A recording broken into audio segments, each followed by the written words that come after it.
Nuestra siguiente conferencia, porque estamos hablando acerca de la familia en crisis, distintas perspectivas, y la siguiente conferencia va a basarse acerca de la generación millennials, particularmente matrimonios millennials. ¿Qué desafío enfrentan los matrimonios millennials en siglo XXI? Ya aprendió acerca de los matrimonios de tercera edad, ahora matrimonio millennials. La presentará el licenciado Gonzalo Chamorro, a quien admiro, respeto y amo mucho. Veamos quién es. Gonzalo Chamorro.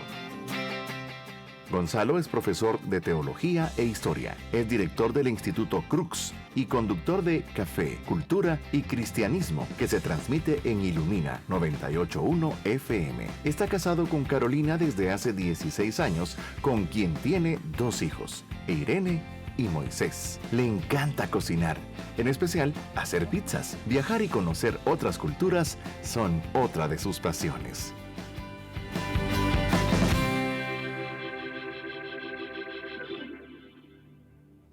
Bueno, muchísimas gracias por el aguante. Les prometo que no les voy a quitar más de 15 minutos, que es el tiempo que me dan, por cierto. Ahora los otros, como podrán apreciar, se pasaron porque no tienen el control del tiempo. Pero como parte de la familia, la importancia es el perdón. Les perdonamos en el nombre de Jesús y que el Señor ayude a que aprendan a controlar el tiempo. Pero yo sí voy a hacer muy cabal los 15 minutos que me dieron y ya me tomé 5 y ni siquiera he empezado.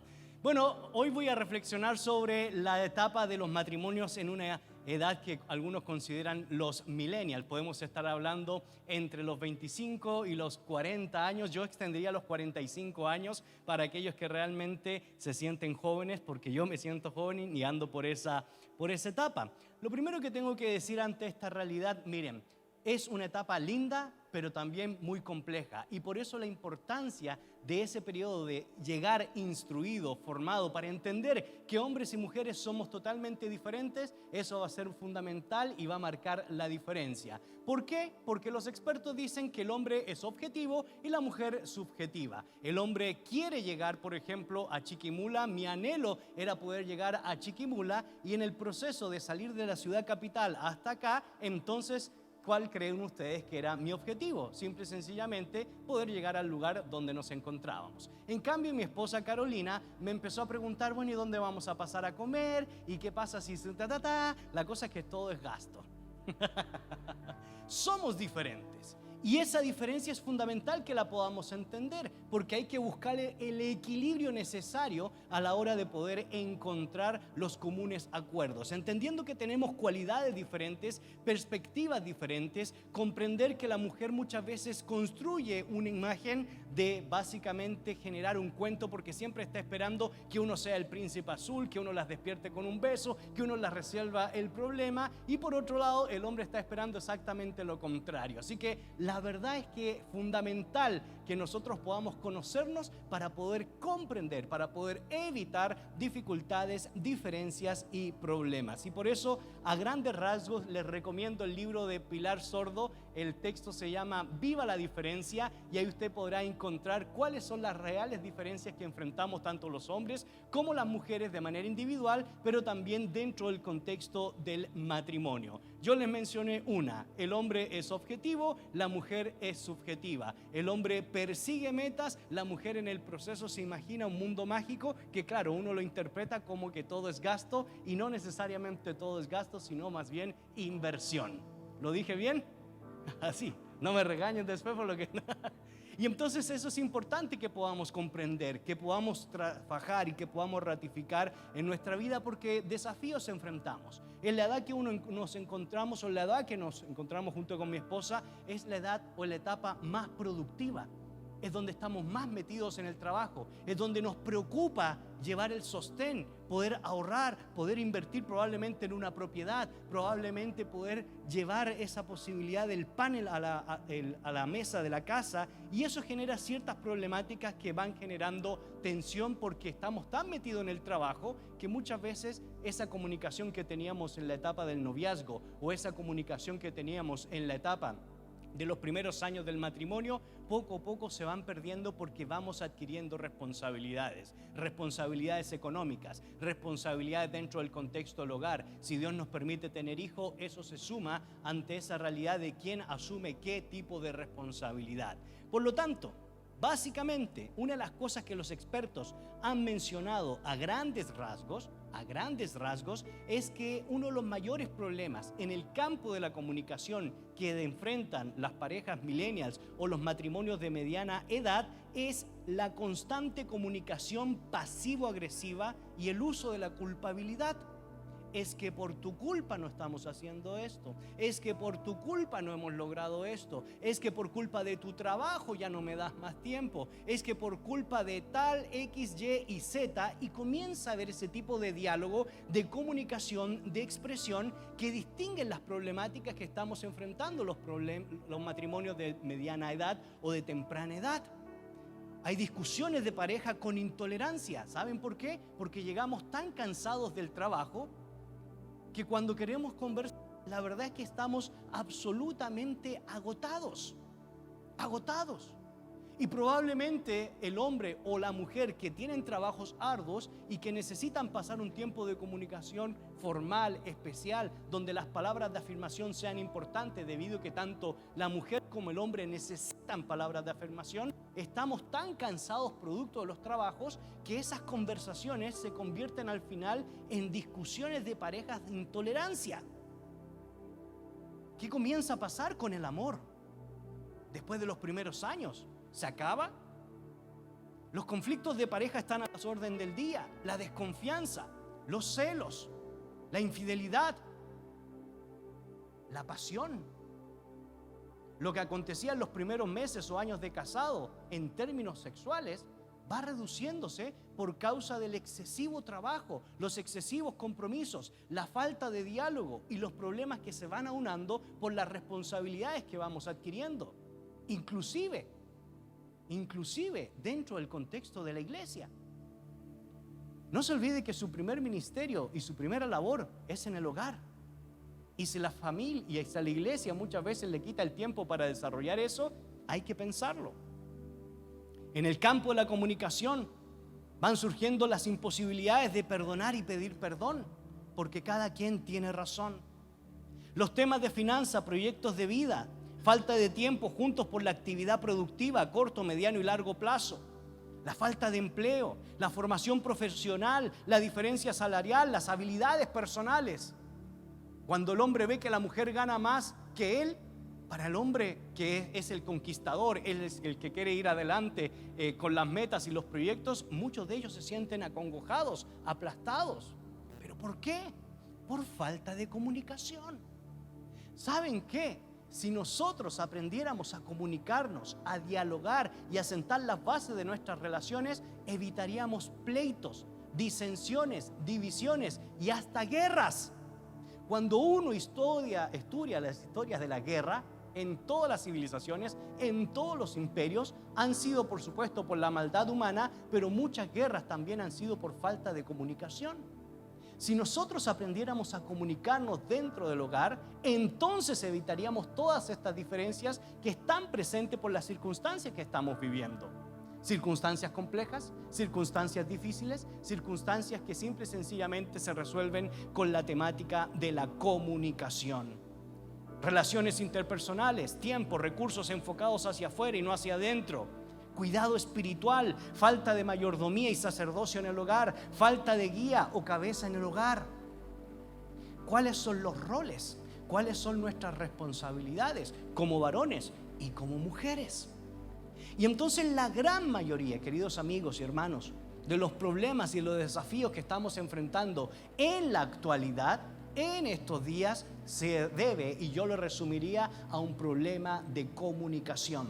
Y eso afecta el área sexual, eso afecta el área de las relaciones interpersonales dentro del contexto del hogar, y eso afecta la toma de roles a la hora de decidir qué tengo que hacer en cuanto a mi responsabilidad como padre de familia, como madre de familia y como hijo e hijas. Y eso al final del día lo que genera son las consecuencias mencionadas: tensión, discusiones, humillaciones, y palabras que no quise haber dicho, pero que ya las dije y afectan y destruyen mi corazón o destruyen el corazón de mi cónyuge. Seamos preventivos y aprendámonos a comunicar. ¿Qué hacer? ¿Qué hacer para solucionar los problemas de pareja?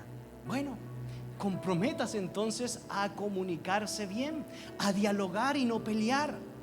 Y si tiene problemas y dificultades, llévelo a la cruz. Busque lugares donde realmente usted pueda encontrar un espacio de formación e instrucción para poder tener ese mutuo acuerdo y ese mutuo encuentro.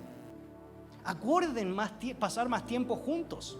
Y cuando pasen tiempo juntos, lleven sus dificultades y diferencias a la cruz. Dejen claro los objetivos de cada uno de ustedes dentro del contexto del hogar. Hombres, involúcrense en los procesos del hogar.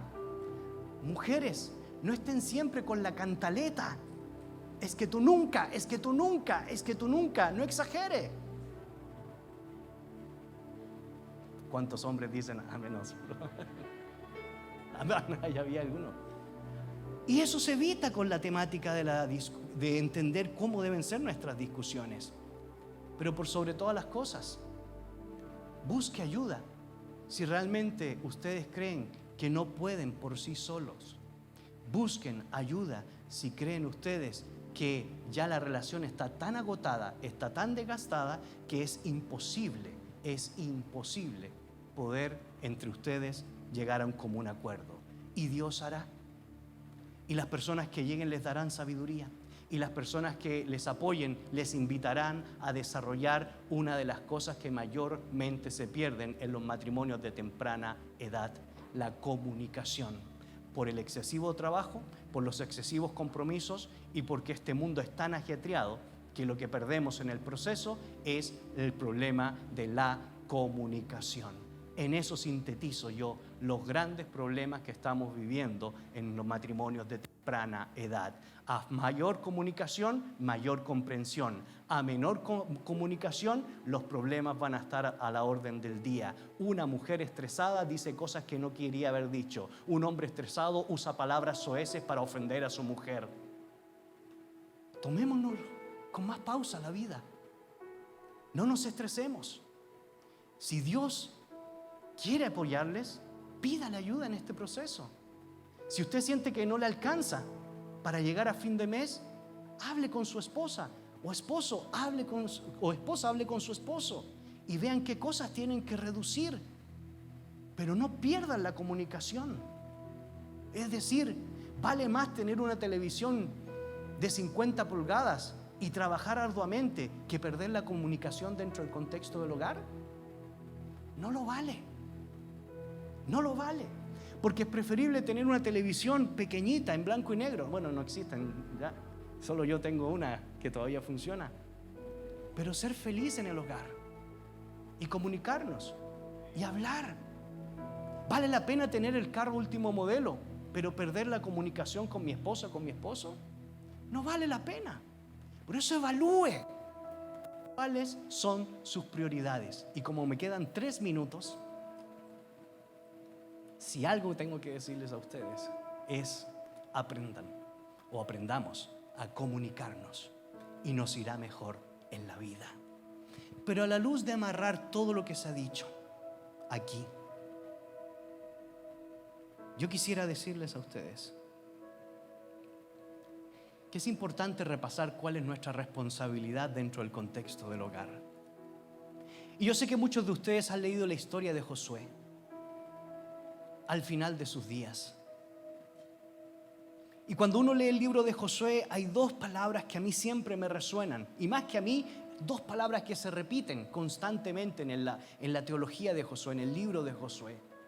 Esfuérzate y sé valiente. Esfuércense y sean valientes. Y Josué llega al final de sus días, ya de edad anciana, no tanto como Huguito. Huguito es más joven que Josué. Y Josué está presto para partir. Y la gran pregunta que usted tiene que hacerse en este proceso es: ¿cómo usted quiere terminar su vida? Yo quiero terminar bien. ¿Y ustedes? ¿Quieren terminar bien? Y Josué dice en el verso 14 del capítulo 24, por lo tanto, teman al Señor y sírvanlo con todo el corazón. Echa fuera para siempre los ídolos que tus antepasados adoraron cuando vivían al otro lado del río Éufrates y en Egipto. Sirve únicamente al Señor. Pero si te niegas a servir al Señor, elige hoy mismo a quién servirás. ¿Acaso apartarás por los dioses que ahora vives, que tus antepasados sirvieron, del otro lado del Éufrates? ¿O preferirás a los dioses de los amorreos en cuya tierra ahora vives? Pero en cuanto a mí y a mi familia, nosotros serviremos al Señor. Y el pueblo respondió: nosotros jamás abandonaremos al Señor, ni serviremos a otros dioses, pues el Señor nuestro Dios es el que nos rescató a nosotros y a nuestros antepasados de la esclavitud de la tierra. Y vuelve a preguntarle Josué: ¿están seguros de eso? Sí, estamos seguros, al Señor serviremos, jamás lo abandonaremos, y los dioses que sirvieron nuestros padres no estarán presentes en nuestra vida. Bueno, y al final del texto, en el verso 24, Josué vuelve a su casa y les vuelve a recalcar: ¿están seguros que están obedeciendo al Señor? Josué recuerda el pacto y la renovación del pacto que Israel debía tener, es decir, temer a Yahvé y servirle con todo el corazón. Israel debía evitar cualquier relación con los dioses ajenos. Por eso Josué los reta a escoger entre los dioses de Ur, a quienes sirvieron sus antepasados al otro lado del río, o los dioses de los amorreos en Canaán, o servir al Señor. Y al final del día, como familias, en nuestros hogares, tenemos que tomar una determinación. La determinación va a marcar el rumbo de nuestras vidas. La determinación va a marcar el rumbo de nuestros valores. La determinación de servir y seguir al Señor va a cambiar y va a transformar a nuestras familias. Y por eso las mismas preguntas van para ustedes. ¿A quién sirven? ¿A los dioses de los amorreos? ¿De Canaán? ¿De Ur? ¿O al Dios verdadero?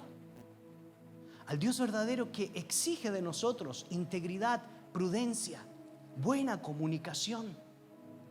Por eso Josué expone las opciones de toda la realidad. En el verso 15, escojan ustedes a quién van a servir. Y la opción era o servir al Señor o servir a los dioses de la región. Hermanos y hermanas, amigos, para el cristianismo no hay doble estándar. O somos o no somos. O caminamos por el bien o no caminamos por el bien. Y por eso Josué le vuelve a insistir a la nación, al pueblo, al liderazgo: decidan bien a quién van a servir. Porque si dicen servir al Señor, entonces ese debe ser el fiel reflejo de su integridad, de su vida, de sus valores, de sus motivaciones. Pero no solo expone con toda claridad la pregunta que le hace al pueblo y a la nación, sino también él mismo se pone como ejemplo. Pero yo y mi casa serviremos a Jehová. Como un hombre entero, con el aval y el respaldo de su familia, anuncia ante todos su decisión. Y finalmente Josué escucha la decisión de Israel. Jehová nuestro Dios es Dios. Y les vuelve a preguntar, probablemente porque no entendían el gran compromiso que estaban haciendo frente al Señor. Y les dice en el verso 19, ¿están seguros? Verso 21, no, sino que al Señor serviremos, dice el pueblo. Y el pueblo ratifica su decisión. Y Josué renueva el pacto. Y en el verso 26, estando junto a una encina en el santuario del Señor, finalmente se despide del pueblo y envía a cada uno a su casa en el verso 29. Uno da vuelta a la página, entramos a Jueces y cada quien hacía lo que se le antojaba. ¿A quién van a servir ustedes como familia? ¿Al Dios Israel? ¿Al creador de todo? ¿O a los dioses que nos apartan del verdadero objetivo? ¿O de las circunstancias que nos apartan de la verdadera realidad de ser responsables, íntegros y de poder afectar a la sociedad, a la cultura en que Dios nos ha puesto? La cosa no es fácil. Ellos tenían los dioses de los familiares que estaban presentes en Egipto. era la tradición y tenían que tomar una decisión. Pero no solo los dioses de las tradiciones familiares o las prácticas culturales que rompían el sentido de la familia. Estaban los dioses de los amorreos, donde se presentaban las principales tentaciones para practicar actividades paganas. Y finalmente en el verso 20-23 habían dioses desconocidos. ¿Cuáles son esas cosas que usted quiere probar que no va de la mano con el verdadero Dios? ¿Cuáles son esas tradiciones que usted sigue manteniendo dentro del contexto de su hogar, que saben que están destruyendo la buena comunicación dentro del contexto de la familia? ¿Cuáles son esos dioses o esas prácticas morales que usted sabe que está luchando, pero que le está trayendo serios problemas dentro del contexto familiar? Y les vuelvo a preguntar, ¿a quién serviremos? Josué dijo, a pesar de sus decisiones, yo hoy he decidido servir al Señor. Y mi casa y mi familia servirán al Señor. En medio de una sociedad compleja, difícil, en medio de una sociedad que nos quiere apartar del Dios verdadero, servir al Señor es una opción. Pero esa opción y esa decisión implica que si nosotros tomamos esa decisión, que nuestra promesa no sea una emoción momentánea, sino que todo nuestro ser, toda nuestra mente, todo nuestro espíritu, toda nuestra alma se enfoque como persona y como familia en servir al Dios verdadero. ¿Cómo quiere terminar usted su vida? Yo personalmente la quiero terminar bien. Y mi anhelo es que ustedes, como padres de familia, como hijos de una familia, puedan terminar bien. La opción es clara. O servimos al Señor o servimos a los dioses que nos apartan del Señor. Términos medios no hay. Sabio sería servir a nuestro Creador. Que el Señor les bendiga.